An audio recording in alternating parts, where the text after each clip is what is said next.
Good evening, everyone. This In the Spotlight podcast host Mike Mellon, and I'm back live with In the Spotlight episode 10. We got a very, very special guest from across the country to come on tonight. We have Dinos Trigonis in the building. How you doing, Dino? I'm doing great. Great to be on, Mike. Yeah, Dino's gonna take a trip down memory lane and talk to us about what's going on the West Coast and some of the top players he had come through his famed Pango camp and some other major events that he had going on in years past and what's going on now. But like most of our podcasts, we like to start off with playing tribute to somebody that was in basketball community with us that has lost their lives. And tonight the special tribute is going to go to Jerome Smart. Jerome Smart, born March 4th, 1968, and left us March 15th, 2023. Throughout his years, Smart coached the various basketball teams from 1992 to 1996. He was assistant varsity basketball coach at Patterson Catholic. He went on to become the head coach at varsity basketball at Patterson Catholic from 1996 to 1999. At Teaneck High School, Jones was the head coach for the girls' freshman team. From 2008 to 2010, he went on to coach the varsity boys team from 2010 to 2018. He returned to his alma mater in 2018 to coach alongside head coach Tommy Road Dog Patterson until he became ill. Jerome had many noteworthy achievements in coaching. He and his teams won many titles and championships throughout New Jersey, including back-to-back state crowns with Teaneck High School, and he was also awarded Coach of the Year. I had the opportunity to know Jerome for years. He was down with Jimmy and who were the Players Basketball Club, now they New Jersey Legacy. Always was a great guy, man. Knew basketball, and he got things done, man. So, Jerome, this episode will be dedicated to you tonight, man, and you would definitely be missed, man. Peace, bro. All right, Dino, let's get at it, man. Let's get at it. First, let me say that was a very nice tribute, and I've had some obviously some history with the players and Jimmy Salmon crossing paths there with his teams, and Jerome was a big part of that, obviously, and a good guy, and that was a very nice tribute. I appreciate it, Dino. So start us off, Dino. Tell us about West Coast basketball culture. Like, give us a quick synopsis of how's the culture. Like right now, are you talking right now? Period. Just an overall synopsis on the culture out there. Oh, currently. Yeah. It's going through, like many other areas of the country, it's going through a kind of a crossroads or a changing of the guard. Okay. You've got a lot of things that have impacted the culture here. Spring and summer basketball used to be all-star basketball, not just AAU basketball. Okay. And we've had an explosion of the kind of meshing between two worlds that used to exist, but independently and apart from each other, that are now meshing together. The competitive, what I would call the competitive AAU arena, and the recreational or delusional. Part of it's a delusional element of it too. And now you have the money, get your money, young man mentality that has caused kind of an overlap between the two groups that I'm not sure it's healthy for competitive basketball in America at the highest levels. And we'll talk about that. It was interesting. Yeah, it was interesting. I did a post about that today, and it got a lot of feedback. People were talking about how like everybody can create their own team now, which is watered down the presence of AAU basketball, man. Yeah, I did a post about that today. Yeah, you could kind of have a scenario where when I first started doing this 30 years ago, there were teams, but nowhere near the numbers, the sheer numbers that we have today. And there were events, and there were people trying to make money, but there was a quality part of it that coexisted. It seems right now that quality has went out the window. It's just get whatever money you can. But the fundamental problem we have here is we have an explosion in teams and an explosion in events, but we have the same number of weekends we have now that we did in 1993. That's the problem. And people are having showcases, whether even in the high school arena, for example. I was the first person in LA that ever did a one-day high school team, high school regular season event on MLK Day. Bring the community together back in 1993. Paul Pierce, as a high school senior at Inglewood High School, was the headliner of the first one. Nike Extravaganza happened the next year, the year after. But you have all these showcases. And the question is, what are they showcasing? You have teams that are 5 and 17 with no college players playing. It's kind of an oxymoron there. And as you know, in many of these areas, even the major areas, and to give you an example of LA, we have 4 or 5 important scouts here that vote for the McDonald's game or have a large reach of audience, college coaches or other media scouts, guys like Frank Burleson and Ronnie Flores and others. But they can't be at 7 events. We had a weekend, the first weekend of January, and we had 7 events going on. And about 4 or 5 of them actually had good games or good players in it. There's no way Frank Burleson could have been to more than 1 or 2 of those, and he stayed at 1. That begs the question: what do you show? And many of these gyms, Mike, the stands are empty. So you're not. A lot of these guys aren't really making much money to begin with. They might make enough money to go to Denny's after the game. I mean, it just we're not in a good state right now because I think too many people think it's too easy. To do high school events, and they're just throwing shit against the wall, hoping that $5 sticks. And it's not a good mix for parents, for kids, for the competitive kids. And now when you add in the COVID aftermath and the NCAA clogging the entry point to college by giving guys extra years, which is still going on and still affecting high school players' opportunity to get to college.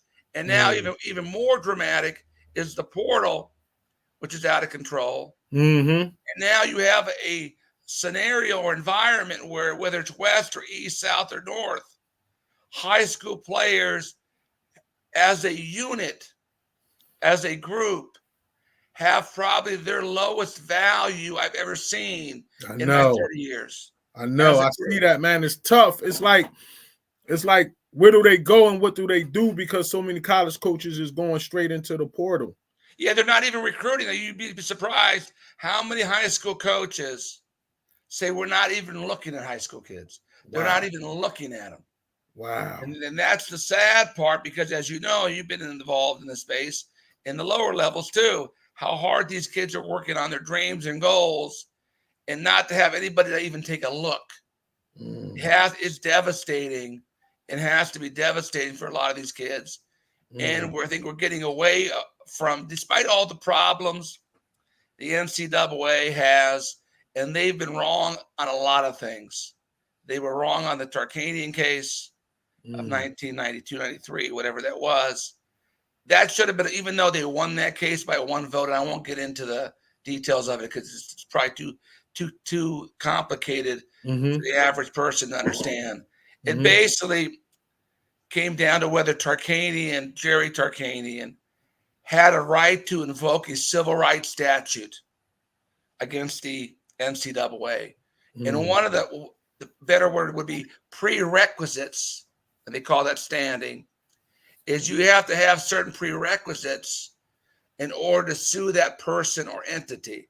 And that civil rights statute, it was very popular among civil rights attorneys. It still is it affords the winning plaintiff treble damages, 3 times the amount of damages, as a punitive measure to try to affect the community's perception of don't violate anybody's civil rights. Wow. But the key thing in that particular case, without getting any more detail, is Tarkanian tried to prove that the NCAA was a state actor. They had to be a state actor as a prerequisite in order for Tarkanian to have the right to sue him.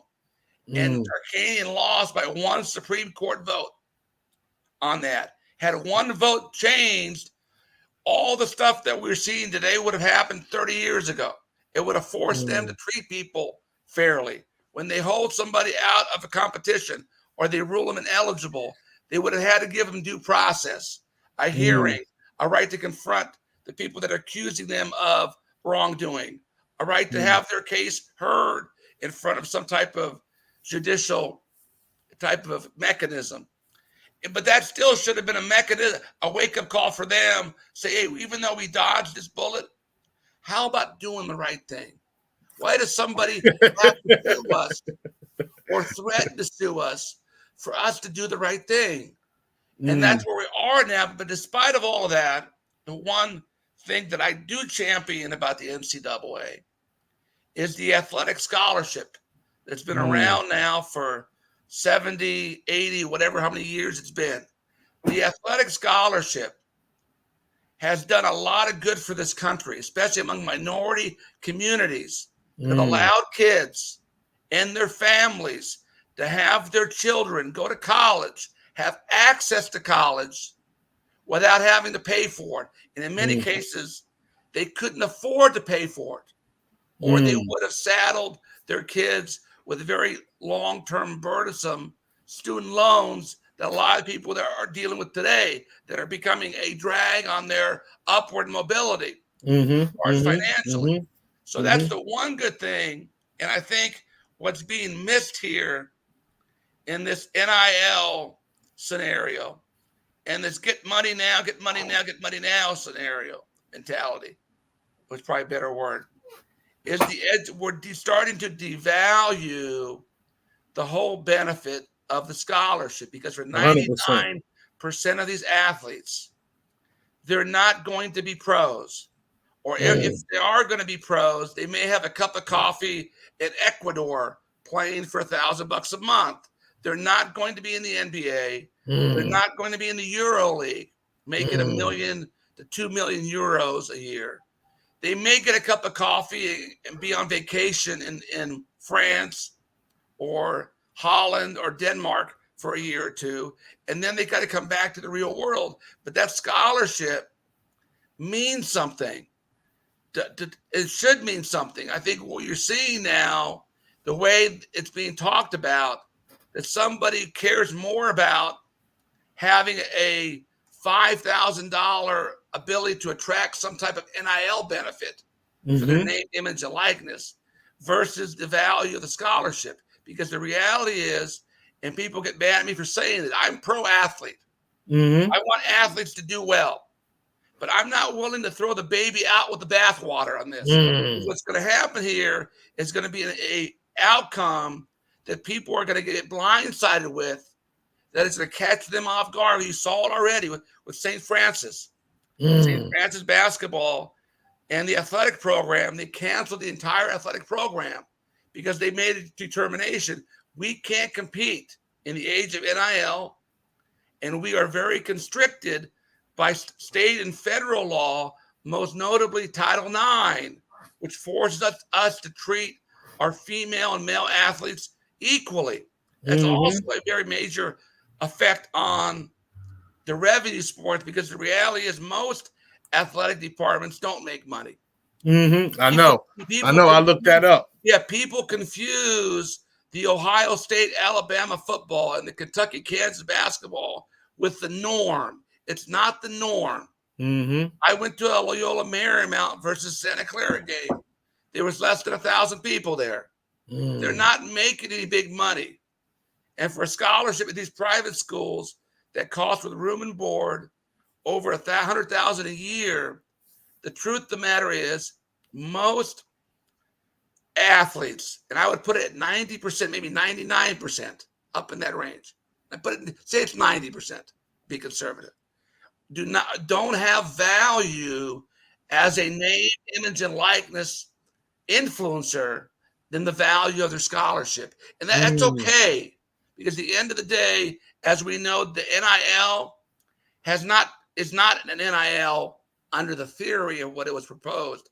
It's become a booster pay to play with boosters figuring out how to couch and how to organize it in order to fall under NCAA rules.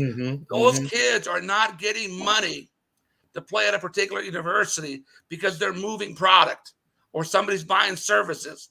They're players that have value for the team. That's pay to play.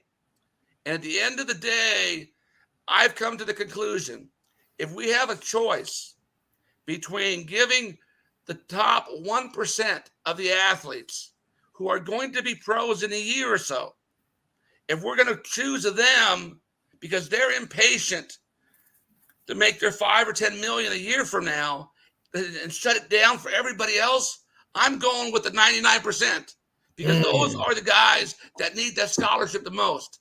The people that are going to be first round picks, one and done, the degree would be nice for them, but they don't need it. The other guys need that degree to open doors, to help their families and their communities keep going upward mobility economically and socially. And that's where I fall, because sometimes they don't want to hear the truth, Mike. They don't want to hear the truth. I know. The reality is, I went through the same thing. If everybody is an influencer, who's being influenced, Mike? And that's what we have here. We're finding schemes to bamboozle everybody into thinking we're something we're not. There's nothing wrong with it being a 9-to-5 job. There's nothing wrong with being an NBA first-round pick. There's nothing wrong with getting a college degree and going back to a community where you're from and providing a needing service and making some money to feed your family at the same time. There's nothing wrong with all of that. But we got to stop acting like the scholarship doesn't mean anything. I'm sure you went to college like I did. If you would ask that the student who goes to the same class next to all these basketball players who are working 2 or 3 jobs to make ends meet, and they're falling asleep in the class, if those guys don't want the scholarship, give it to them. They'll take it. And again, at the end of the day, like what you saw with LaMelo Ball, you saw with Brandon Jennings, Emmanuel Mudiay, Terrence Ferguson, AJ Johnson, if you're good enough and you have pro value, there's nothing stopping you from getting that money. That's the false choice.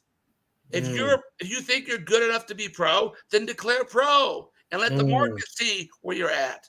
What you're doing is you're screwing the whole system up for everybody else. That's where I have an issue, and that's why I'm speaking up, because, again, you're going to start seeing the St. Francis example occur more and more. And St. Francis had 13 guys on scholarship. Go look at their roster from last year. Most of those guys are black kids on scholarship. Those kids don't have a scholarship anymore. Why? Because we care more about Jalen Green getting paid the year before he goes to college or a guy like that than those guys. We can't care about the millionaire more than we care about the average guy. And that's where I think we need to have a conversation about that, because we've couched this into players' rights. Not everybody's going to get paid, man. It's just the way it is. I would love to get paid. I would love to be a first-round pick. I would love to be qualified to be an NBA head coach and have the rest. I'm not, and that's okay. It is what it is. You know, there's other things we all can do that have value to ourselves, our families, our communities, and we're getting caught up in this rat race, in this rabbit hole. We got 99 rabbits running, chasing something down a hole, and only one fits. And that's the problem we have now. And we need to have this conversation, because we're going to be starting to see a lot of kids without scholarships. You already see it now with the portal that need that scholarship. They I need it, know. man. I know. They may not be NBA players. They I may know. not be EuroLeague players. They I may not know. make any money playing pro basketball, but they're good players. They need that scholarship. But they could be doctors and lawyers and accountants and entrepreneurs and business creators and job creators in their own communities after they're done with their school, and building not just the educational part, but using college to network, to build their resume, to build their support system, to build their business contact. All of that and the above, all that, the rest of it is important, and we got to have this conversation because What again, do you think? What do you think causes the influx in the portal? Do you think it's the entitled basketball player now, or do you think that college coaches push the most kids there? well, what happened is I think it's almost like a monkey see, monkey do approach. A couple years ago, San Diego State, they were in the final game. Okay. Mm-hmm. They went to the final game this last April.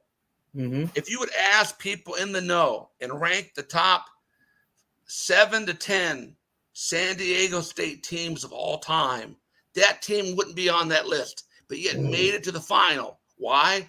They had a 26-year-old playing on that team. They had a 25-year-old playing. They had a 24. The average age was so old.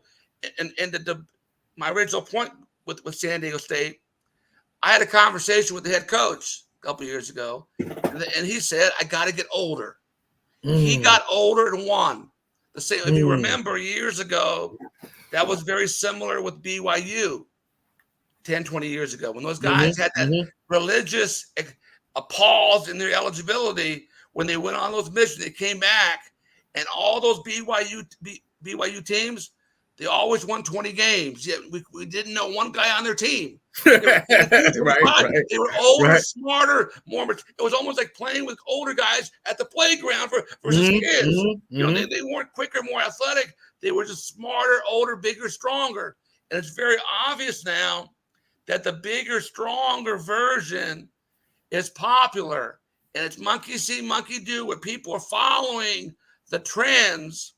And because a lot of these guys are under pressure to win, colleges that is, to win now, they have started or turned their backs away from developing kids. They're taking the time to develop. We'll talk about that in a second.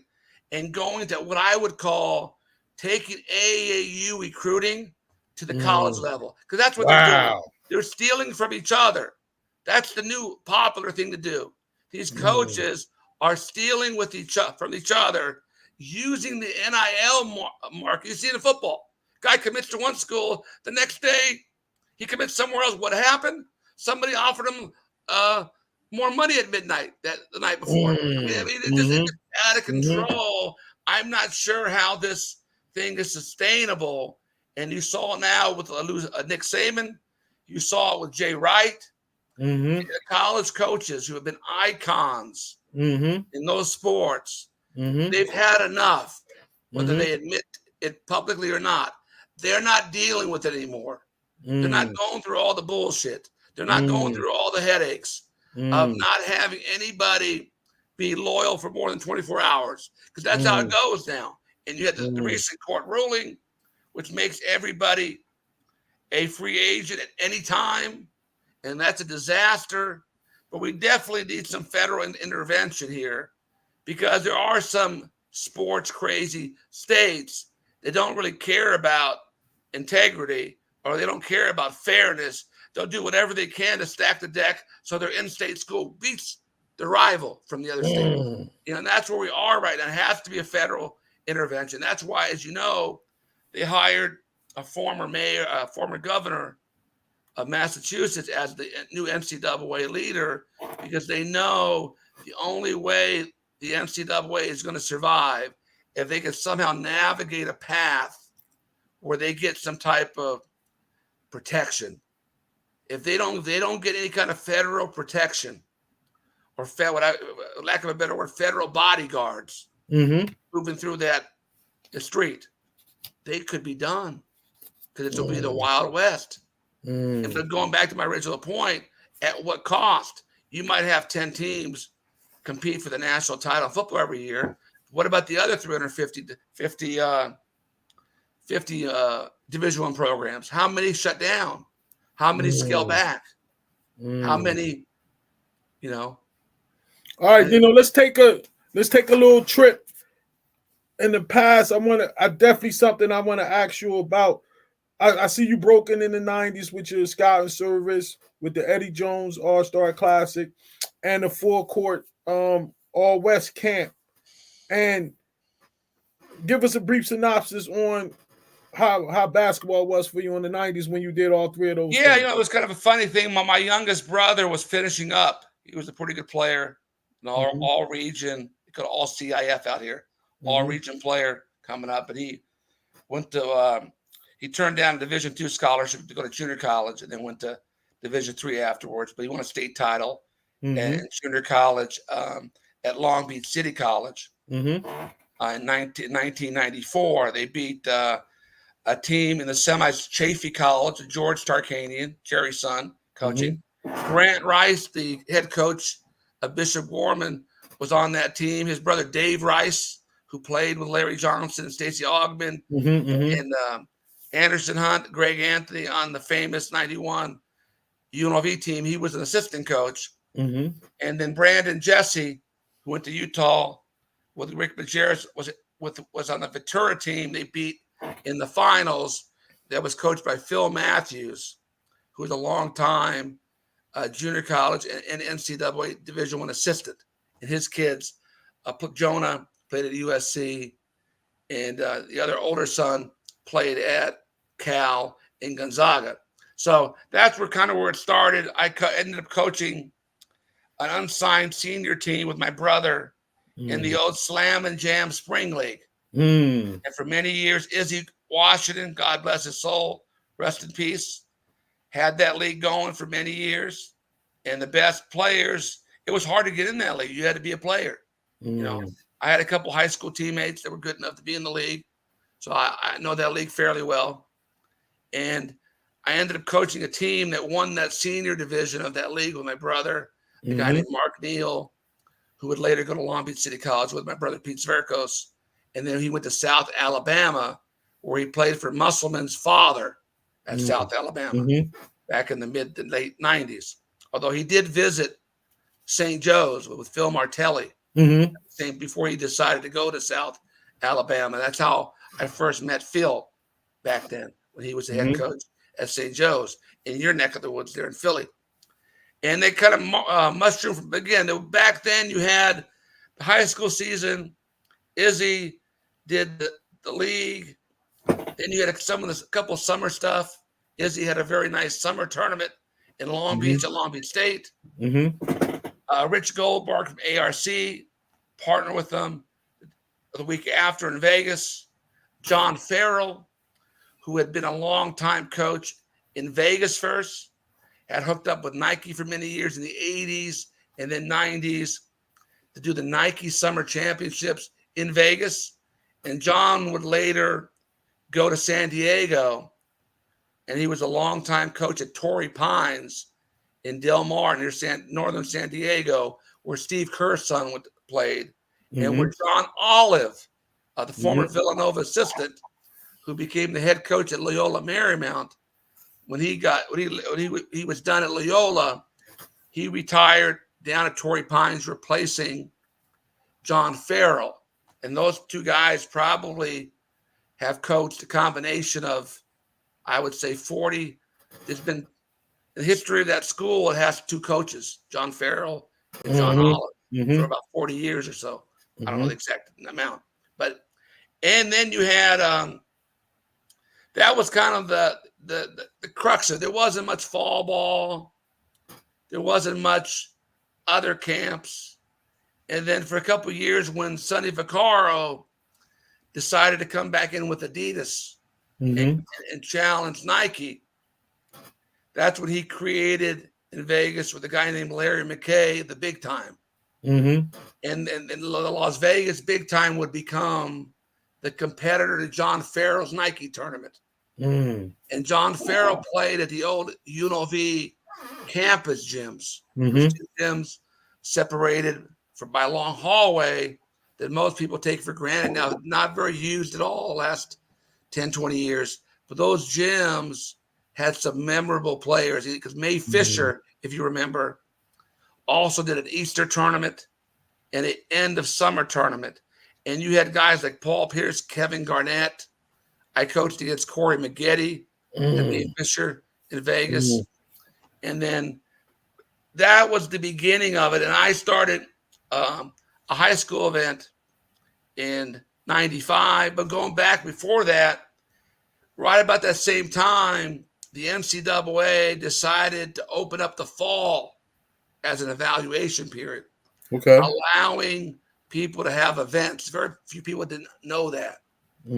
I ended up doing my first fall event at Long Beach City College on 2 gyms there on campus, separated by a small parking lot. And the first one, Paul Pierce, was a sophomore in high school. And I had coaches come in from Kansas and Utah, UCLA, it started. And then Charlie Weber. I remember him. I coached in his events. Yep. He was big at Maryland. Down there. Yep. We were kind of the first to go in that space. Like I said, I was the first to take the one-day showcase to do that in LA. And then everybody followed. And now it's too saturated. There's like 10 every week. And it's just another opportunity to play versus highlighting and rewarding the top kids. Because the thing that I created in 95, we would change the name to the Dream Classic. And then when I created Pangos as a brand in 2002, we named it the Pangos Dream Classic. And then obviously people know that name from when I brought LeBron James and his high school team out to LA. That's what I wanted to talk about. Yeah. Now, when you did that, how was the negotiations with that? Like, take us to that whole, how did you bring that? Yeah, I was talking about that same subject a couple of nights ago in Springfield over some beers. One of the bars out there. I was trying to entertain those guys as much as possible. And it was actually easy in some ways, complicated in others. I was aware of the history. There was a history between LeBron and a couple of his high school teammates that went from middle school to that high school with one of the teammates' dad, who became the head coach later on, Drew Joyce. And Drew Joyce III, who's now a college assistant, I believe, at Duquesne. And with the original high school coach, I believe, Keith Dambrot. Keith Dambrot basically hired, it appears, the older Drew Joyce to bring those kids in because apparently, and you might correct me if I'm wrong, LeBron's neighborhood school is Buchtel in Akron. It's the public school. That's where I believe his wife went to school, where I believe the guy from Kentucky who was one and done last year, they got picked up by the Nets, Chris Livingston. Okay. I think he went to school there. But had they not elected to go private Catholic, they would have ended up at Buchtel. So the AU middle school coach gets hired by Keith Dambrot and brings all those guys over. And then after, I believe, LeBron's freshman or sophomore year, Keith Dambrot, who was used prior to that, was an assistant coach at the Division I level for Ben Braun at Eastern Michigan. And Ben Braun would go to Cal later. It was the Cal coach for a number of years in the Pac-12. He goes back to college, and now Drew's the head coach. And then you had the scenario with the famous dethroning of Lenny Cook at the ABCD camp. You had the famous Carmelo LeBron duel and Oak Hill as a junior, Carmelo's a senior, and you had a few other things that was all of a sudden creating LeBron's status, and obviously Sonny Vaccaro got in there early, and his marketing helped spread the word on the young LeBron James. in his promise of being the next big thing in the NBA, because his high school was Adidas. His AAU team in Ohio was Adidas. And with the exception of, if you remember, he did play with the Oakland Soldiers. Okay. Prior to me having him at my Dream Classic, when he was a freshman going to be a sophomore, I actually coached against him in the AAU tournament in Oakland while he was playing for the Oakland Soldiers. Because at that time, we talked about Ben Braun. Ben Braun was tight with Dambrot. This kid started on a team that won the Ohio State championship, and his senior teammate is now his business partner, Maverick Carter, who later Nike would hire to kind of get in there and try to leverage that into getting him, as they did. Eventually, they were successful in doing so. But I think it's very obvious looking back that Ben Braun wanted to build that connection with him, using his connection with the high school coach, and being at that very same time in the very same graduation class. They were two very promising players in Ben's backyard there in Oakland. Leon Poe, who most people know, who would later became an NBA player, and a very good guard who I don't believe made the NBA, was a very good high school player and college prospect, Ayinde Ubaka. So I think it was Ben's, my looking at it was obvious Ben was trying to pair those three together to see if there was any synergy there so he could get LeBron after he graduated. Obviously knew LeBron was a terrific player, but nobody knew he was going to be the LeBron James. And that at some point, he had no chance to get him. Neither did anybody else at the college level. So Ben probably didn't feel bad about that. So I coached against him. And all I remember is him in the second half. First half, I have a team that's pretty good. My three of my best players, I had Dijon Thompson, who went to UCLA, out of high school, picked UCLA over North Carolina and UConn, and would later get drafted by the Suns. I had Kirk Snyder, who went to Nevada and was a first-round pick of the Utah Jazz, a 16th pick of the draft. Had Cody Pearson, probably the best defensive guard I've ever coached. They went to Long Beach State. And we were beating the hell out of them first half because they were on the younger team, younger team. And in the second half, I noticed that the coach started playing this kid I had never seen before, Moore. And that kid reminded me a little bit of a young Paul Pierce, body-wise, body language-wise. He flat out scored. He flat out passed. He made some unbelievable passes for easy buckets. His court vision was exceptional. His ability to make shots in traffic, his ability to make shots despite contact. And we ended up losing that game. And I was a little bit kind of confused and surprised because I really, as a scout there for many years, kind of know who's who. If somebody's that good, I'm going to know about him. Right? And then all of a sudden, minutes after the game, I said, who the hell was that? And LeBron is not obviously a usual normal name. And you remember a name like that. When I heard that name for the first time, I said, they should call him a hurricane because I saw a hurricane, not a LeBron. So and they said Ohio because that was before all these geography rules because that tournament was at the end of the summer. The Oakland Soldiers put that on at Cal. So it was kind of like a home visit there. Ben Braun was trying to work his magic. And then fast forward, though, that was my first thing, knowing that and how special he was. And then he had the cover on Sports Illustrated as a junior. And I had listened to some audio tapes back then on the Akron, I believe it's the Beacon Journal, the newspaper. And he reminded me on the audio of like a young Muhammad Ali.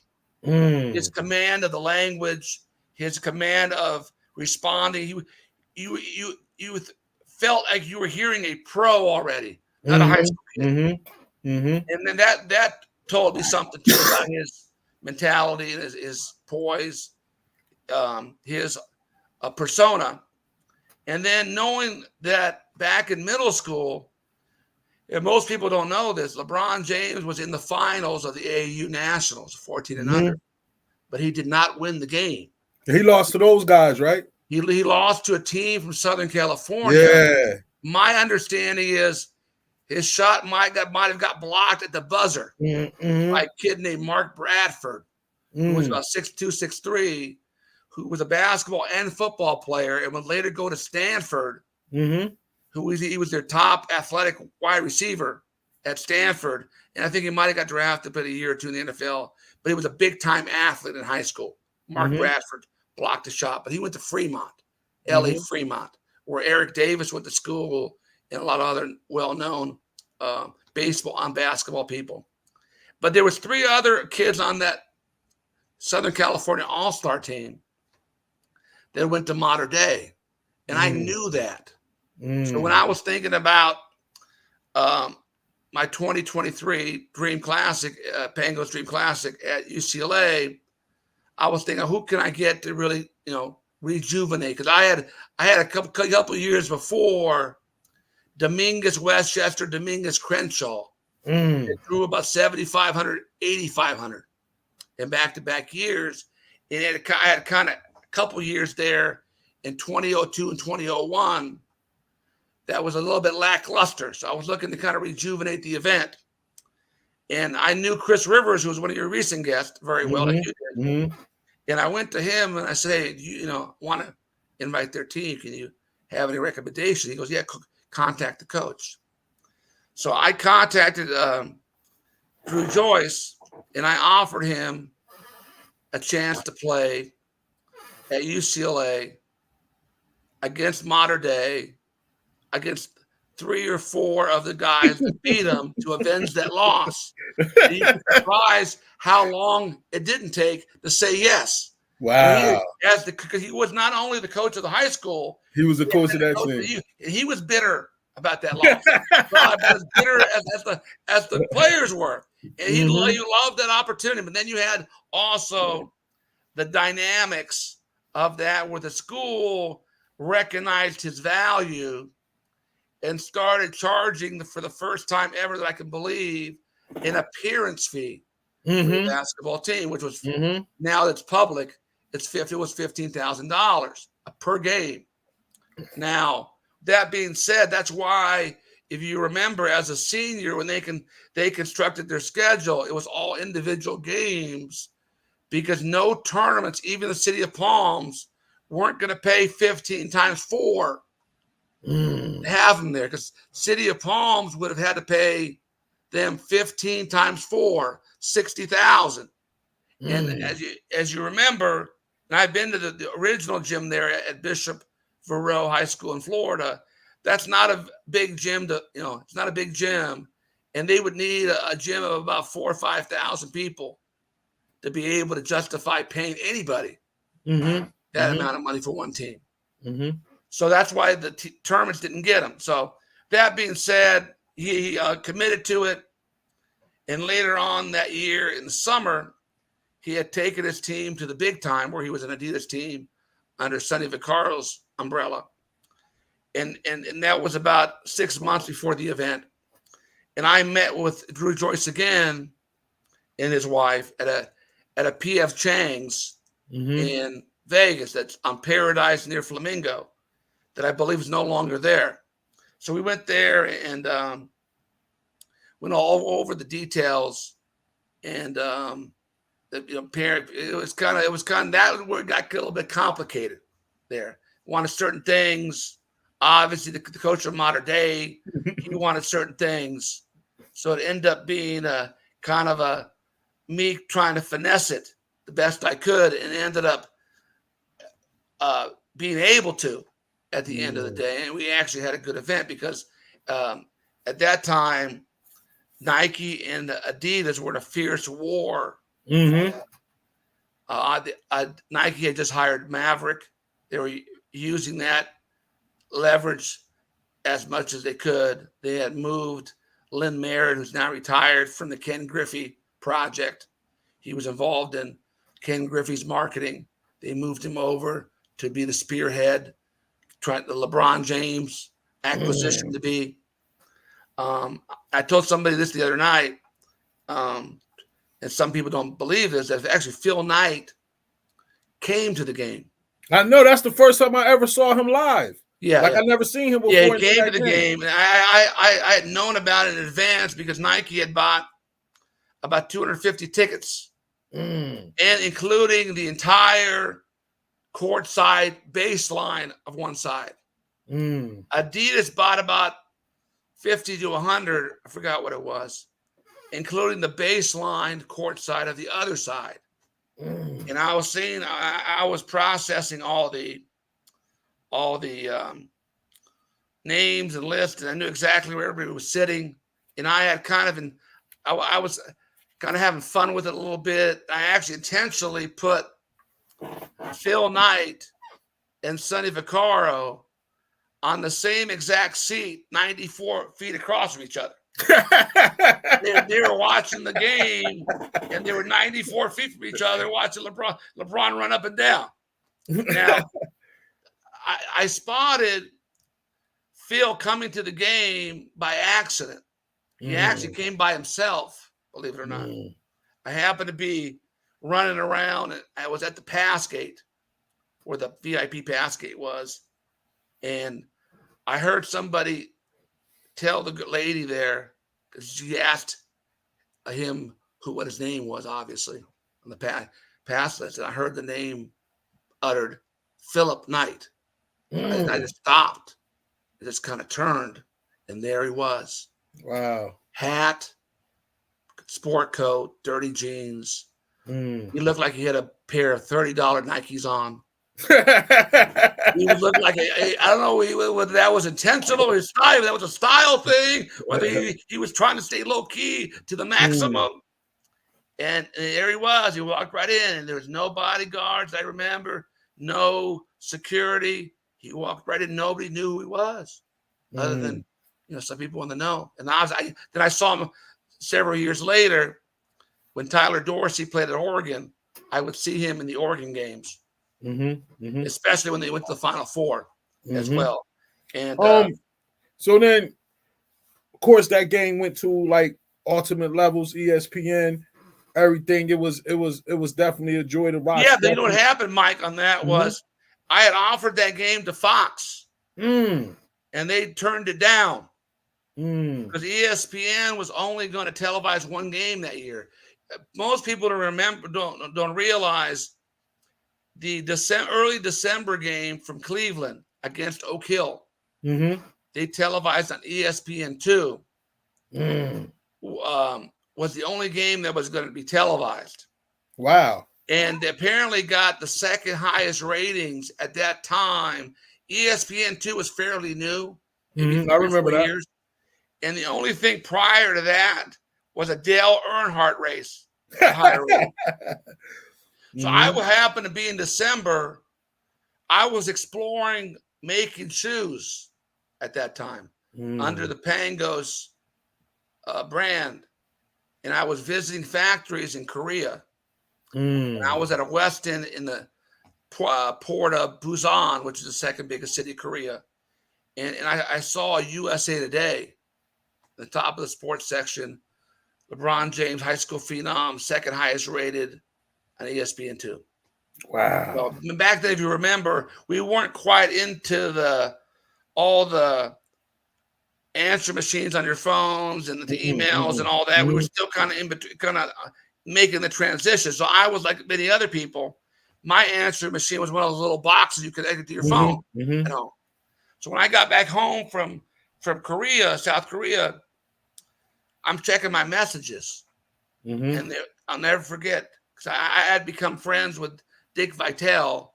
Dick Vitale had my number and contact, so that's probably who gave it to the guy. But Burke Magnus, who's now the senior president, he was a vice president then. I think he's still very high at ESPN.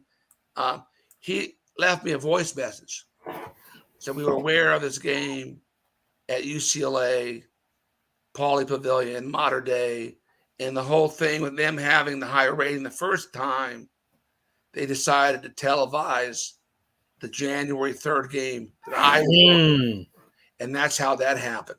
And Dick Vitale was supposed to be on that game with Jay Billis and Bill Walton, who did the game. But if you remember, some of the old heads like Billy Packer were kind of criticizing ESPN and Dick Vitale by exploiting a high school kid for ratings or viewers or whatever. And Dick kind of stepped back for a little bit, although Bill Walton and Jay Billis were on the game. I remember the Oak Hill game. I mean, obviously, I saw LeBron a couple times before that, so I knew that he was definitely something special. But when I knew it was a different animal, was he was the first player that I ever heard Dick Vitale say shouldn't go to college. I never heard him say that about any kid ever. You know how Dick Vitale was. Go to school, go to school, go to school. When he played that ESPN game against Oak Hill and he went crazy, Dick Vitale was like, I understand now. No, he don't got to go. He just need to surround himself with the right people. That's the first time I ever heard him say that about a player. Yeah, I mean, he was he reminded me of Magic Johnson. I thought he could have been a Magic Johnson type point guard from day one. He's played point guard, but played multiple positions. But I think he could have had the same kind of effect because he was that good with the ball. He's that good of a passer. His court vision is that good. His basketball IQ is that good that he could have had a similar effect as Magic. Magic stayed on the ball his entire career, with the exception of some moments like his rookie year. Kareem was out, and he played a little bit of center at that time. And it seems like LeBron, depending on the team that he was on, kind of played in a variety of different positions, depending on the need of his team or the situation. But he had that type of talent, kind of a big guard. His passing in high school, in his speed defensively. He was a more defensively gifted player than Magic because his speed was unreal. He could have been an NFL All-Pro tight end or wide receiver. His speed going baseline to baseline. I saw him track down shots that he blocked at the other end. I mean, put that motor on. His quickness, his instincts were you knew you were looking at something special. Once in a generation type athlete, type player. And the IQ part of it, and as you know, the student of the game part of it is also, I think, a big component of who he is on the court as well. Now, once the Pangos name jumped to that level after this event, it changed to like a whole national thing. Then that summer you launched the camp. Now, what made you go from having the West Coast camp to a whole national type? About 7 years earlier, I started a regional camp with my good friend Ato Udoema, who runs the Compton Magic for Adidas. Okay. And we ran that camp together up until now for many years. Back in '97, we had Gilbert Arenas was the All-Star Game MVP. Trayvon Bryant, who was at McDonald's, was in that game. His nephew is now Carter Bryant, who's also a potential McDonald's like Trayvon who's going to Arizona. But at that point, you had the NBA PA was across the country. Nike, Adidas were East Coast, Midwest oriented. There wasn't really anything on the West that had a national significance, and decided to try a new concept as far as location. There wasn't, again, looking back on it, there wasn't the conglomeration in the influx of all these other events. There were a lot of open weekends on the calendar, and I found one that made a lot of sense. It was the weekend after Memorial Day, where most of the kids from back east were out of school. In California, we were just about to get out of school. So the kids from east were already out, and travel-wise, for most, was not an issue. And the kids that were local, that were still in school, could go to the camp and drive to it on that Friday night through Sunday to participate as well. So we had the first one. Kyle Lowry, he's still playing, was in the first camp. Robert Swift, Mm-hmm. And the tragedy that occurred with him after his pro days was in that camp. And he was a high school to the NBA. I remember him. Same year as Sebastian Telfair. Mm-hmm. And the guys like Darrell Wright, Jared Dudley, and then later on, a couple of years later, James Harden not only was the MVP of the camp, he was on the same camp team as another future NBA MVP, Russell Westbrook. Mm-hmm. Not only were those two guys at the camp, they were on the same team. And one would be the camp MVP. The other one didn't make any All-Star game. And yet they ended up in the same MVP slot years later. So that's why there's different paths to the top, or the people's paths are different sometimes. And everybody's path, it has a diversity element to it, where it's not the same for everybody. Some people peak late. Some people are instant coffee. Some people it takes a while to marinate, etc. And I was joking recently, about a year or so ago, kind of bumped into Tyrese Halliburton at my tournament, Pangos Terrific 24 in Indianapolis. And he had sponsored the AAU team he used to play on. It was Wisconsin United, and they named it Team Halliburton. And I'll be honest with you, I remember a team there, and maybe the name vaguely, but not really. And I don't even remember him at my camp in Chicago. Same year, Tyler Hero was a top 30-game All-Star game pick. Apparently, he was in the same camp. So he comes up to me and says, "Hey, man, you remembered me. Hey, Dinos Trigonis, nice to see you again." He goes, "I came to your camp in Chicago."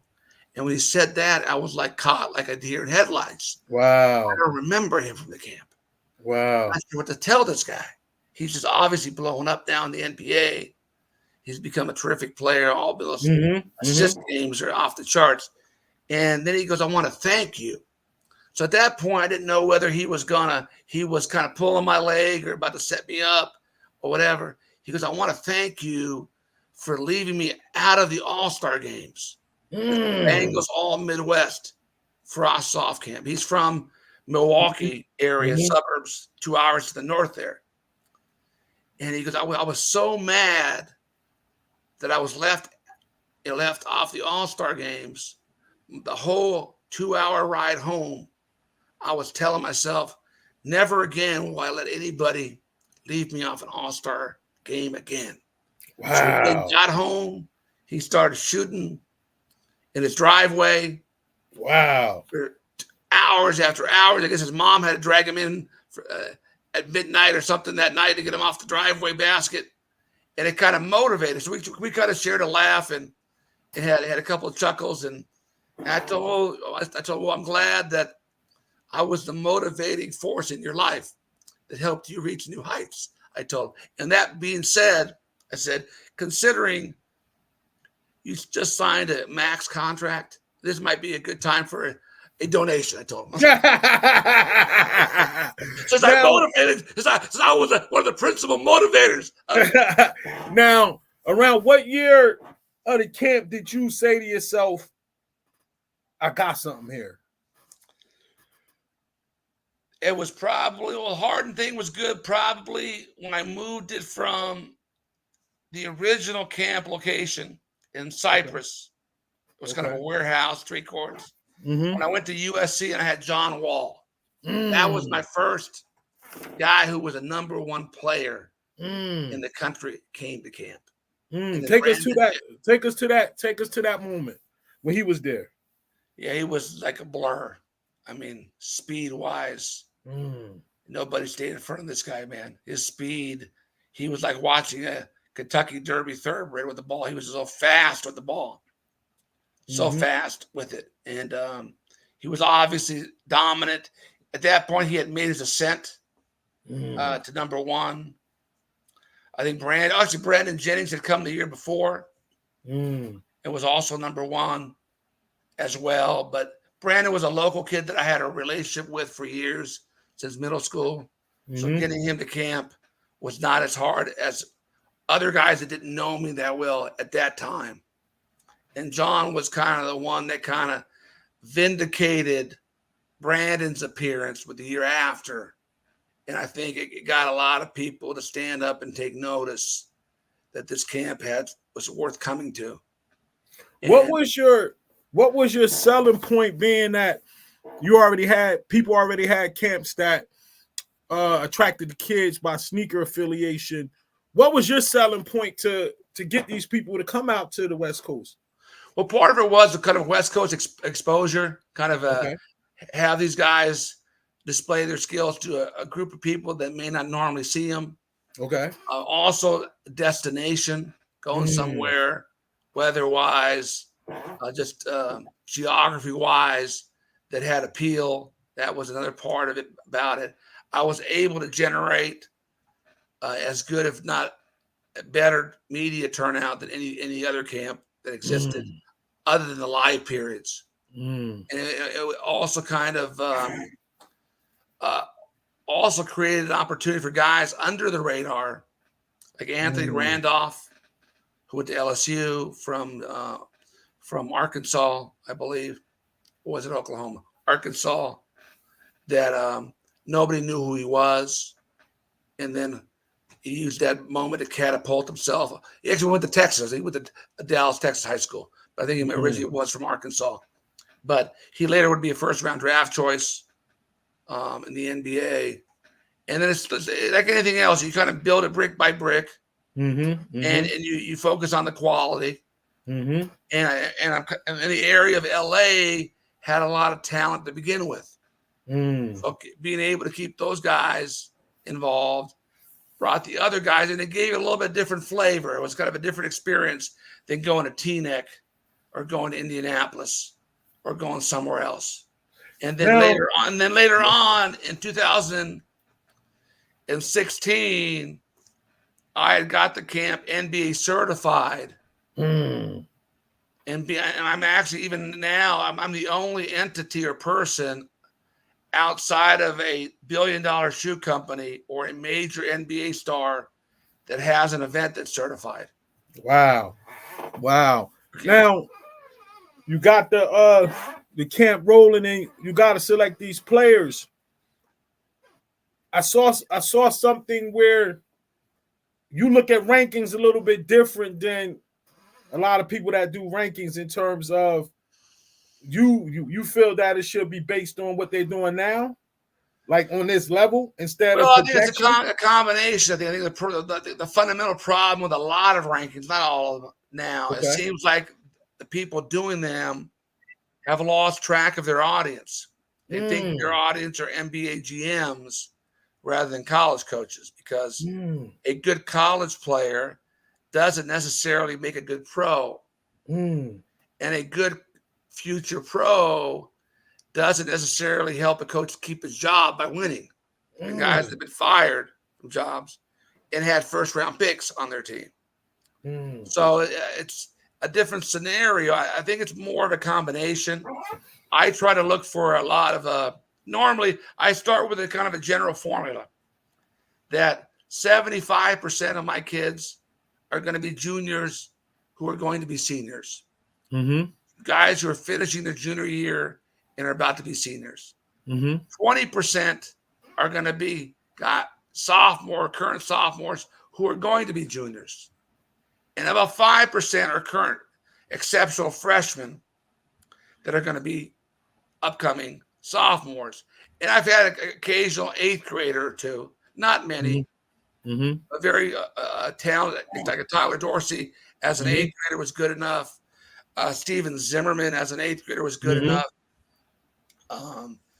Caleb Holt from Alabama as an 8th grader was good enough, and was highly recommended by Kenny Smith, who I know very well and do a guard camp with every August. So it's we start kind of there, and I try to get a good diversity of I don't want all guards and no forwards, or all forwards and no guards. I try to have kind of positional balance. I try to have some type of geography balance. I don't want it to be an all West Coast camp or an all South camp or an all whatever. I kind of want to have a mixture of, although there's a variation there, obviously, depending on a lot of other factors, who can come, who can't come. I try to get kind of give some guys who are not on major circuits a chance, who are talented that I've seen, a chance to prove themselves. And you had that this year with the kid from St. Louis who played for Young and Reckless out of Chicago, who was lightly recruited in the spring. And then I think DePaul was one of the very few schools recruited him. He blew up. And now he went to overtime. And now he's projected as a one and done. Darian Sutton. So he had a big camp. He was very hardly known there. And going back to a previous question, being that a lot of the camps when I first started this, you pointed out, were shoe affiliated or shoe related, it created a lot of divisions. Yeah, that's what I was going to talk about next. This camp became almost like a Switzerland. It had no affiliation. It still has no affiliation. It would not, even though I have relationships with Nike guys and Adidas guys, Under Armour guys, and independent guys, I don't give one brand preference inherently on who's in and who's out on this camp. So it creates an opportunity for guys who are not used to playing against other guys, a chance to do so. And one example was this past year where you had Boogie Fland from your neck of the woods up there in New York, Stepanak, who's going to Kentucky, who's a big-time point guard. And what's their guy? I'm having a brain freeze. My guy from Indiana Elite, who's going to Kansas, the big Flory Badunga, who's like an Amari Stoudemire type. Those guys, one plays for the EYBL and Boogie on the PSA Cardinals. The other kid plays for Indiana Elite. They're a big Adidas 3SSB. It never crossed paths at all. And now they're playing for 4 games on the same team. And now you have a big-time point guard playing with a big-time center. Both are likely McDonald's. And they had that opportunity that never would have happened. And it was good for the point guard to play with a big that talented, to play ball screen action, pick and roll, pick and pop. And it was good for Flory to play with a point guard that talented that could get him the ball in those same types of situations, if you know what I mean. So that's also, in retrospect to your comment, part of the alert too, that people get the experience now. And that was also a thing that's kind of a thing that's happened, where these shoe companies are going every major weekend. It provides for a little interaction between players. And we've kind of had, and I hate to use the word segregation by shoe, it's not really healthy, I believe, for the players in our basketball community nationwide. That's definitely true. Now, spinning to another place, do you feel media and culturally and basketball culture-wise now that these kids are being forced out of school, in terms of, like, it seemed like the premise is the longer you stay in college, the more your stock get hurt. But then when I see these kids, a lot of them end up in the G League or they end up overseas, and they're not really getting a chance to enjoy their lives. Like, college was the funnest time of my life, but it seems like the pressure of you got to be one and done, or at least 2 and done, and it's having them make a lot of bad decisions. Do you think that's a media or a cultural type pressure? Well, I think that's sometimes a parental or who's in your circle type of a thing. Okay. And sometimes it's you either have parents that aren't financially pressured by their own financial situation, Okay. that can go at the right time, whatever that time may be. There are also, depending on advisors, who are getting honest information from NBA types and is relaying that information. And sometimes these kids and their parents, they get played because the agent has nothing to lose with somebody coming out early. It doesn't affect them long term. It affects the player and his family long term. They can roll the dice with that 10% chance. You have a monster workout and somebody loves you enough to draft you. And give you a couple good examples on the patience of that situation and why patience and knowing when to go is important. PJ Washington, who I know very well, has come to my PANGOS All-American camp, MVP of my All-South camp. The parent, dad coached at Finley Prep. Good people, smart people, because he played as a freshman at Kentucky. Did okay, but not enough to be guaranteed in that first round. He could have been pushed or felt pressured. Whether peer pressure, agent pressure to come out early and roll the dice. They were smart enough to say, you know something, we're not getting enough feedback. We're taking a big of a risk. Let's go back to school at Kentucky and get better and kill and produce. And then if we're getting what we need, then we're going to bounce, which happened. He goes back as a sophomore and has a huge year, and now he's a top 15 pick with guaranteed money versus what you said, being a second-round pick, which gives you a cup of coffee. A lot of second-round picks, they're not guaranteed. A lot of them are two ways. Because a lot of teams, for financial reasons, don't want to guarantee the money. So they'll pick a guy in a spot they may like somebody else better, but they'll take the other guy because the other guy's agent will agree to the team that they'll take the two-way. So there's a lot of background shenanigans, for lack of a better word, going on, and a lot of reasons why some guys go ahead of others. It has nothing to do with playing ability. Wow. Cap space or what they want to pay. Because what you're having now in the NBA, you're having an NBA haves and have-nots, almost like college. You have the top starters that are making big money. You have 3 or 4 max guys. And you have the guys at the bottom of the roster that are getting peanuts. And never before are you seeing more guys taste the NBA, but are getting just a cup of coffee. That didn't happen in the 80s and 90s. Those vets were valued.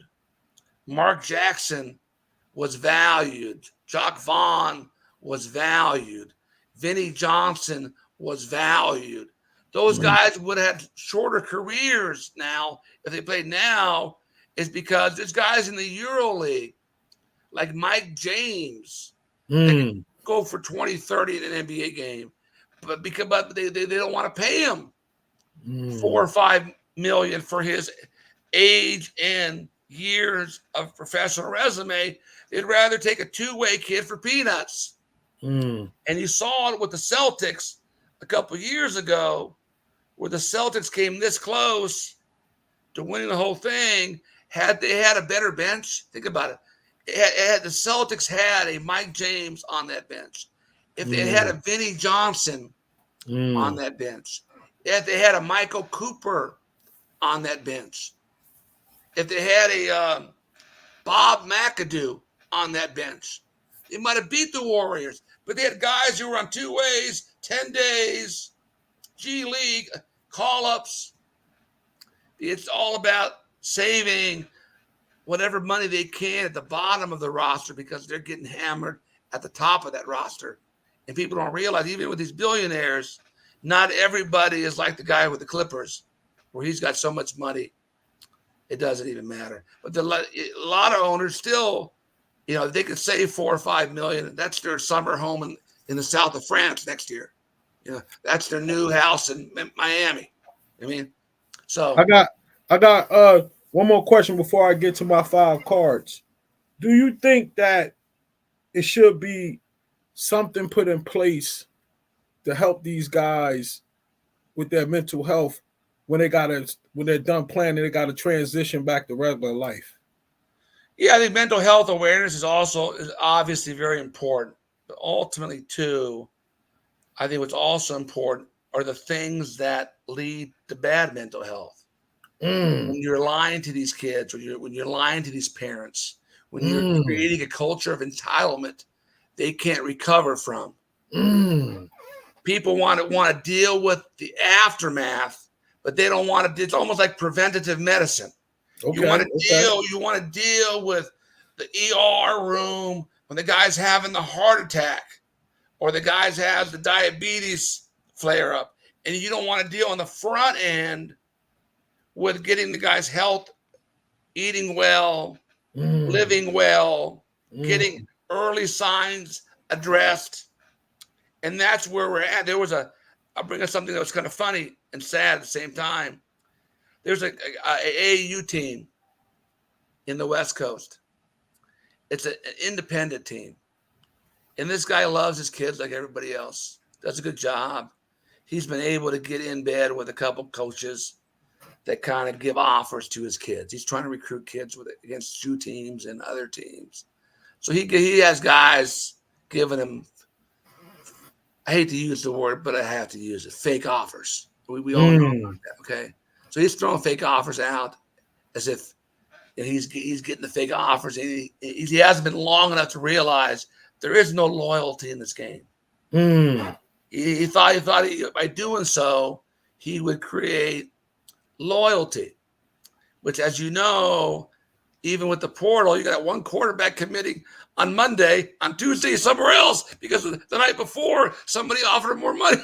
Mm-hmm, mm-hmm. No, there's no loyalty. And then the reality is, even the best coaches, whether it's football, Nick Saban, whether it's basketball, Calipari, Krzyzewski, that have been burned. You know, Mm-hmm. Mike, Mm-hmm. Mm-hmm. even the best get burned in this business. That's just Mm-hmm. how it is. Mm-hmm. You can't fall in love with these guys to where you're emotionally distraught and you go into the insane asylum. You're going to get burned. Mm-hmm. Okay. Not that it's a good thing or not that we should accept it per se, but you should not, you should understand that it's going to happen and then not to take it personal that it reflects you. Mm. You follow me? So this Mm-hmm. guy Mm-hmm. apparently has gotten some guys offers recently and he's got burned. He went on social media and started threatening them. I'm tired of this. I'm working hard to get you offers. If you're going to keep doing this, I'm going to start pulling your offers as if he made the offer. Who made the offer? Did the college make the offer? Or did the AU coach made the offer? He's almost like he's so dumb to realize you're basically admitting to your fake offers. Because if the offer Mm. didn't come from the coach of the team and came Mm. from you, then them doing you a favor to recruit that kid, it's not really an offer. You know what I mean? Mm-hmm. Mm-hmm. And you Mm-hmm. have a scenario where some college coaches, they think it's cute to allow people to do this. And Mm. I was talking to this is a true story, Mike. I'm on this group text with a close friend of mine who's an AU bigwig and a head coach at a Western D1 school. And he said, "Oh, well, you guys are worried about this guy. Why are you worried about him?" And I tell the coach, "Well, at some point, so Mr. So-and-so, Coach so-and-so, the truth should matter. It Mm. matters." I go, because at the end of the day, not everybody, like you've been around a long time, I've been around a long time. We know this game. We know how it's played. A lot of parents who are not athletes, who didn't play in the NBA, who didn't play in college, they don't know that until they're burned Mm-hmm. 3-4 years Mm-hmm. afterwards and realize it.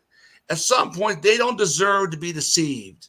They deserve to Mm. be told the truth. Indeed. You Indeed. follow me? And then when I put it that way to him, he goes, "You're 100% right." I had to Mm. put it that way for even him to understand that this little game going on where everybody's bullshitting everybody, that's not good. Wow. It's I maybe appreciate it. in That's real talk. this age of society where we're dealing with people who are making it to the top by bullshitting in line at every opportunity, and it's happened to the highest level with the presidency. I mean, some people have no shame. They say 100%. whatever they want to get what they want. It's almost like the means justify the ends for them when they have no dignity. And that's where we are right now. We're in a bad state of grassroots, a bad state of high school, because nobody trusts each other anymore. Nobody believes each other anymore. And the truth is a casualty here. And I was talking to another high school coach today. I think what should happen to address this, because this is a problem, because you have coaches letting college coaches, letting AAU coaches toss these fake offers, even though that college has never seen that kid play one time, right? In order to get a recruiting advantage over another AAU team. Wow. That, I believe, is dumb business to begin with, and it's not morally right, because you're deceiving that kid. So I was telling this guy what the NCAA needs to do. This is not good anymore, because nobody knows what's a real offer. Other kids who are as good or better, they're seeing this guy get offered, and they're not. They're confused and they're upset, or frustrated. The NCAA should have some type of online portal or I like that. center. I like that. When you make it, if you say, for example, we use a random school, Northern Arizona. When Northern Arizona officially offers Mike Melton, they have to report that to this digital space that's seen by everybody. And then they put my name up there. Yeah, we've offered these kids. Yeah, I like that. Now we know, the public knows, the kid who has the offer knows if it's a real offer. The other kids that are maybe competitors for that scholarship knows how many players that school has offered that position in that class.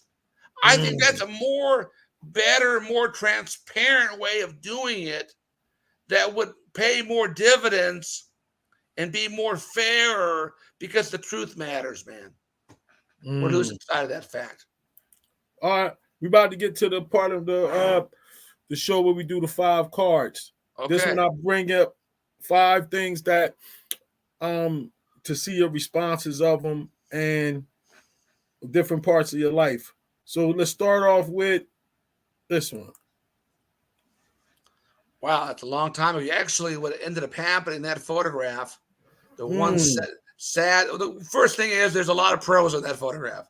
Yeah, tell us who they are. Well, left to right, you have Darius Morris, who was the first big time guard for John Beilein in Michigan, who would go to the NBA, would start games for the Lakers at point guard, played with Kobe.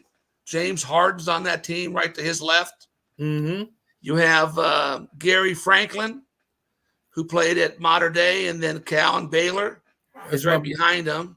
And then you have DeMar DeRozan on that backside, who would become an NBA All-Star.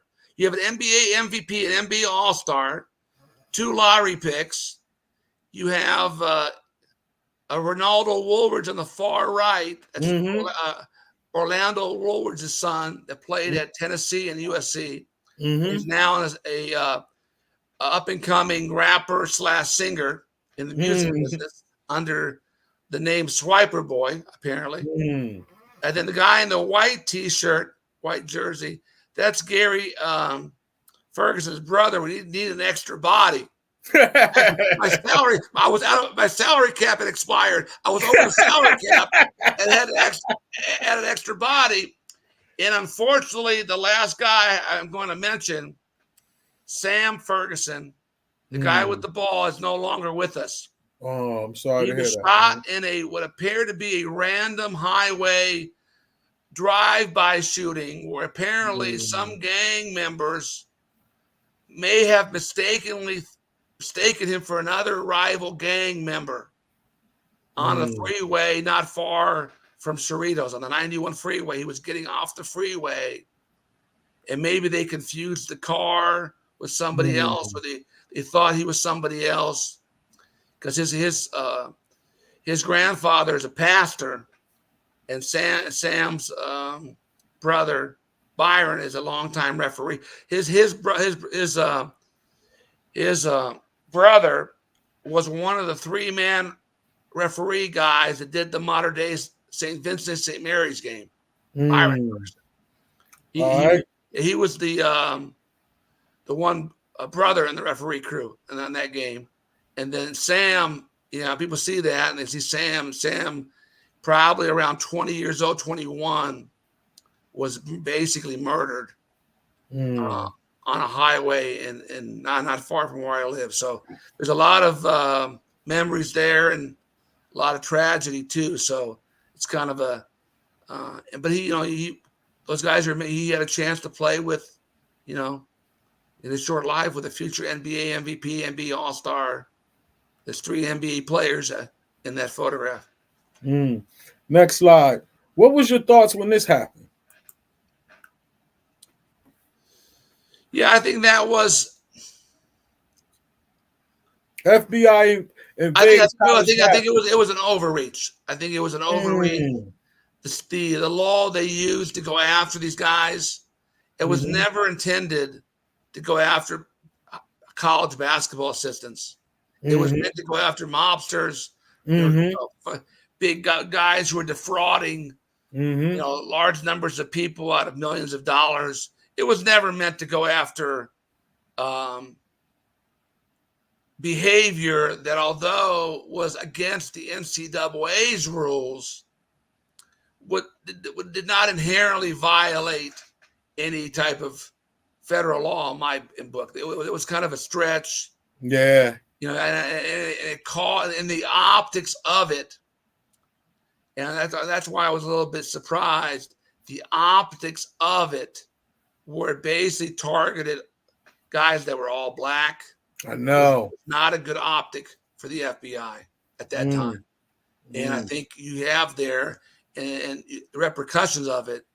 You guys that got knocked out of that business that should have been dealt with by the NCAA. They broke NCAA rules. They didn't break any, in my opinion, any type of federal criminal rules. They were basically treating those guys as pros. I mean, all they did was they were making those guys' eligibility in question. But I think it went too far. And Roy, I know Tony Bland, who's coaching at St. Bernard now, who was on path to being a big-time head coach at the Division I level. It derailed his career. It derailed Book Richardson's career.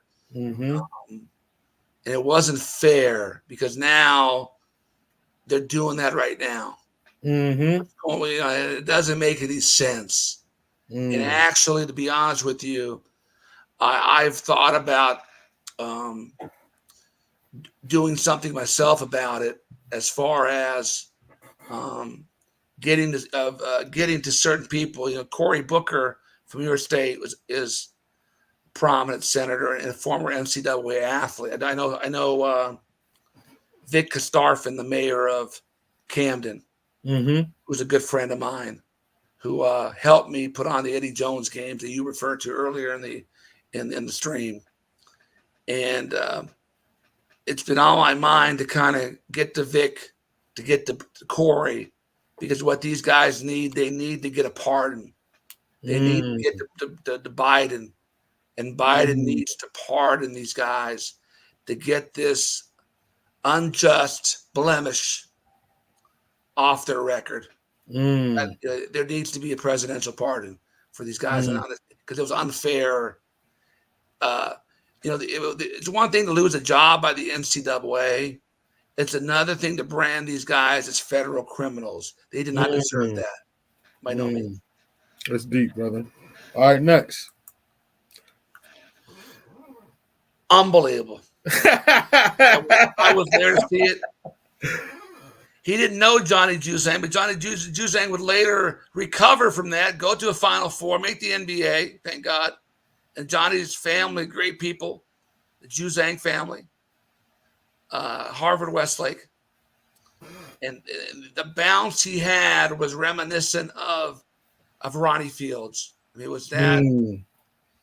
For those who don't can't see, It wasn't just the height of the dunk. It was like the Super Bowl explosion of it. That was mind-boggling. And from what I read about it, because of course I wasn't out there, they said that was like his coming out party to become a national star. Yeah, because prior to that, he was recommended to come to the camp. I had never seen him prior to that. I think he was in the 30 to 50 range at that time. Yeah, we talking about Anthony Edwards for those who might can't see the he actually slide. left. We didn't get a chance to see that dunk was so good. We didn't get a chance to see him again because he reclassified up. Thanks to the dunk. Not only did he dunk on Juzang, it reclassified, but it actually put him on the map because there was a lot of video guys that were there and didn't really know him. That was almost like a baptism, both on Juzang. That was on court 1 at Cerritos College on that first rim you walk in on right there. And that was just awesome, man. It's almost like he shot out of a cannon and didn't stop rising. Amazing. Next one. Now, when you started this, did you think it would become this? A lot of memories in those photographs. A lot of memories. A lot of different stories. I remember Brad Beal's mom, nice lady. Brad also was a guy that I had a good camp, not a great camp, my recollection, and will later be a lottery pick. Maybe a top 3 pick. James Harden without the beard, for those guys that were wondering what he looked like and why he has the beard. He has the long, angular face. Anthony Davis. Actually, it's kind of funny because Anthony Davis came into the camp as an emerging name in the country in that class, but he might have been hurt and did not play well. His camp coach, who later was a college assistant at Eastern Washington at UC San Diego, now is the head coach at Cal State San Marcos Division II. He thought he wasn't very good. His own camp coach told me, I'm not sure what the hype's all about this guy. So he didn't play that well. He played well enough to get him in the All-Star game, but he did not have anything worth remembering from the camp.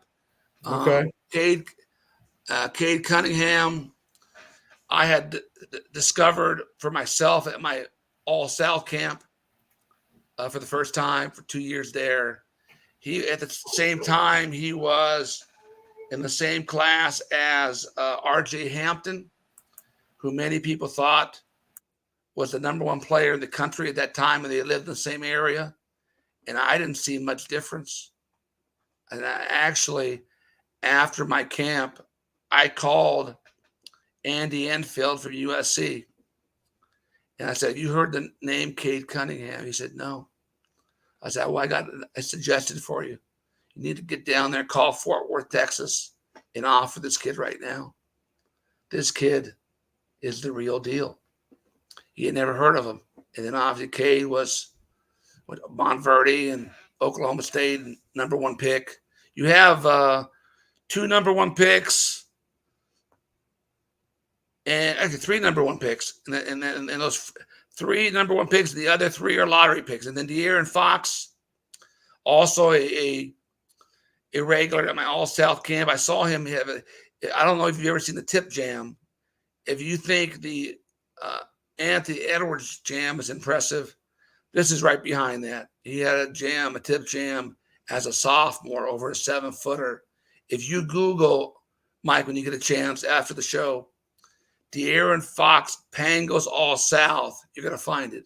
Amazing one-hand tip jam. His explosion, creativity, his playmaking skills. And then Ben Simmons, I'll leave with one last story. Ben Simmons was there as a freshman, scored 2 points in the All-Star game, had a great passing, great feel for the game. He was recommended to the camp. I normally don't take a lot of foreign kids, but David Patrick, who's now the head coach at Sacramento State, he had been an assistant at Arkansas, Oklahoma. He was at LSU with Ben. Mm-hmm. David Patrick is Ben's godfather because Mm-hmm. David played in Australia with Ben's dad and met the family there. He called me, and this is a story that's also repeated by Jeff Borzello on ESPN.com, where I was called on this kid, and David told me, well, I have the best incoming ninth grader in the world. That's my godson. So I think it's like a daddy ball situation, son, godson, whatever. And I was thinking, well, maybe this guy's, talking through rose-colored glasses here. And he goes, trust me. He goes, this guy's the next big-time player. He's the number one player in the world.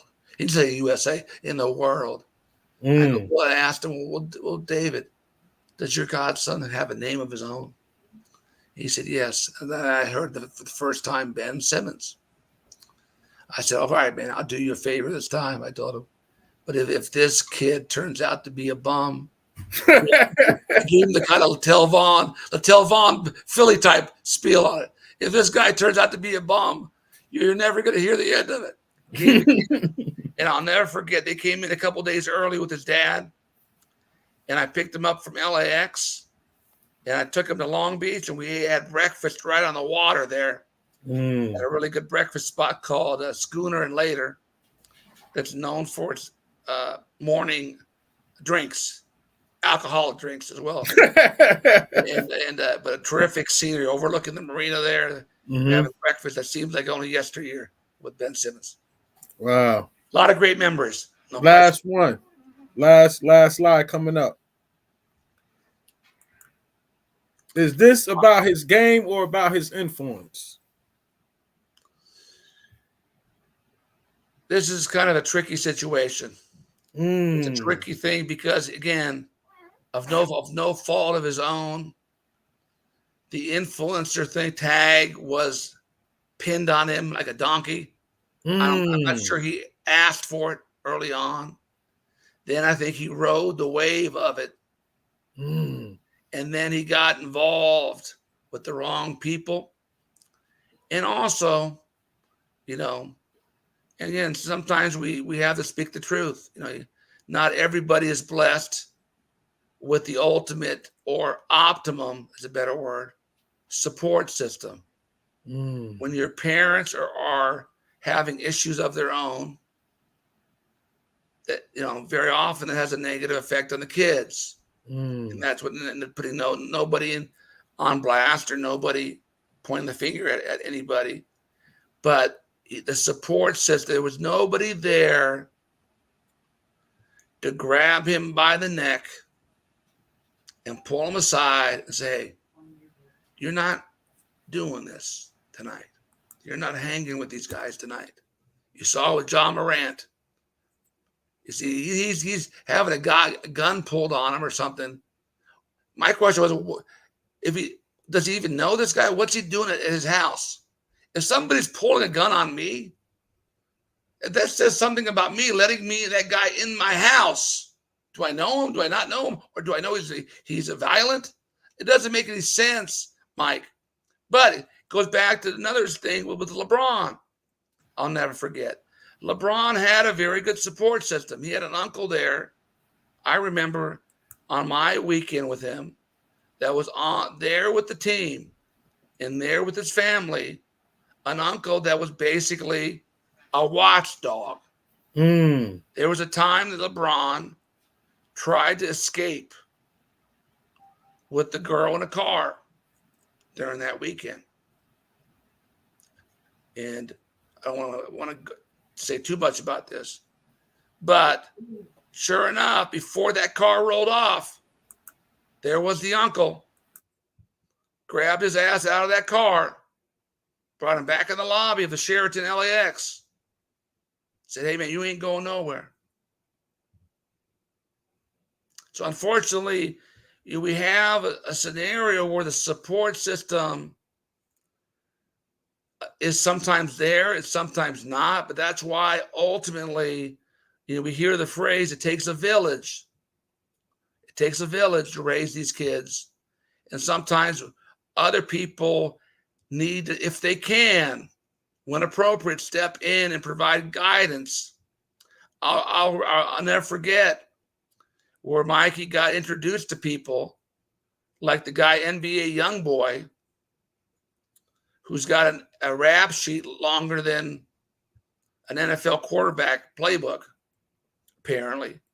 Why are the adults allowing that to happen? High school kids getting involved with people that have issues. And he dodged that bullet. I know he just committed. He's a nice kid. I love Mikey Williams. I know him very well. I know his, family and his, extended family well. And he's very lucky. He's very lucky that he's not in jail. Very lucky. He's very lucky. And hopefully now that's a wake-up call for him to stop putting himself in the situations that affect his future. And that's, something we don't like to talk about, Mike, but sometimes we have to call a spade, because sometimes the best type of love that we can show people is tough love. Yeah, indeed. In closing, give me something that you feel like God has brought you through so you could be a testimony or example for other people. Well, I'm not, I told you earlier, I served in my church's altar for many years. And when I was younger, elementary school, middle school, I've never thought of myself as a holy roller or somebody with divine appointment in anything. So from that standpoint, I've kind of had a chance to involve myself with doing what I love to do and helping a lot of people at the same time. And I think sometimes for me, it's not people recognizing that's important. It's me or whoever is involved in doing so, understanding that we know, you've done a lot of work with kids. Nobody needs to tell you what you've done to help people. And I'm good with that. I know what I've done to help and try to help. And sometimes you're successful, sometimes you're not. So like anybody else, nobody's undefeated. We have our W's and we have our L's. We have our good times. We have our bad times. We have our peaks and we have our valleys. And we just do the best we can with what we have. And that's ultimately from a success, things that our kids need to understand. It's not about being compared to somebody else that's important or achieving something that somebody else has. It's about running your own race, having your own journey, and being the best version of you that you have the potential to be. And as long as you give an effort there and you can look in the mirror and like you're religious like I am and ask for forgiveness, that's appropriate, and be proud of accomplishments when that's appropriate without having to advertise it or get anybody to pat you on the back. That's all that I think is important. Having the memories, the relationships with your families, with your friends, with the people you've touched. I lose track sometimes of who's on my team, who I've coached. But I remember most of the memories, if not all of them. And again, like anything else, people ask me, what do you think your win-loss record is over 30 years? I have no idea. I have no idea how many total. It would take me hours to total up how many games I've coached and how many games I've won. But that's not really worth my time. I mean, but I do know who benefited, who didn't benefit, who did, who made it, and who made it in their own way. You know what I mean? Not everybody makes it in the way that everybody else thinks. If they're productive and they lead a productive life and have value to themselves. Because a large part of life, the success factor is not only due to us, it's due to other people outside of our control. All we can do is what Tyler Dorsey likes to say, control the controllable. If you focus on controlling the controllable, we'd be a lot more happy, because the uncontrollable is only going to make you feel sad, frustrated, and depressed. I love that kid, man. I remember I met him at Nationals when he was on art playing 6th grade. He was in 5th grade. And I wrote about him and we built a relationship. So when Callie Styles came out here to play in my tournament, I personally called his dad to tell his dad to put him on that team so he could fly out here. I was there with Marcus Levette, Steve Zimmerman. Cody Riley was a 6th grader, but he looked like a 12th grader. Yep. That was. It took me a little while to figure out how to get down there from New York. I was going through the train over there. It was 2 or 3 trains. I got off and take a taxi. I love that. He just had his first kid. Wow, a couple weeks ago, man. 1 month ago. Kid, man, and his dad. He's in Europe right now. He's playing EuroLeague at Fenerbahce in Turkey. And he just became a father to his son, Shiloh Blaze Dorsey, 1 month old. Praise the Most High, man. Well, Dinos, man, I want to thank you for coming on. I did this podcast to give people their flowers, and you definitely deserve yours. You did a lot, brother, and you're still doing more, man. And I also want to thank you for always being conscious of the stuff I had going on. I remember I would call you for your dates, and you always let me know, and even work with me if we had to work out something the same weekend, man. And I don't forget stuff like that, because a lot of people in this game didn't have class like that. You know what I mean?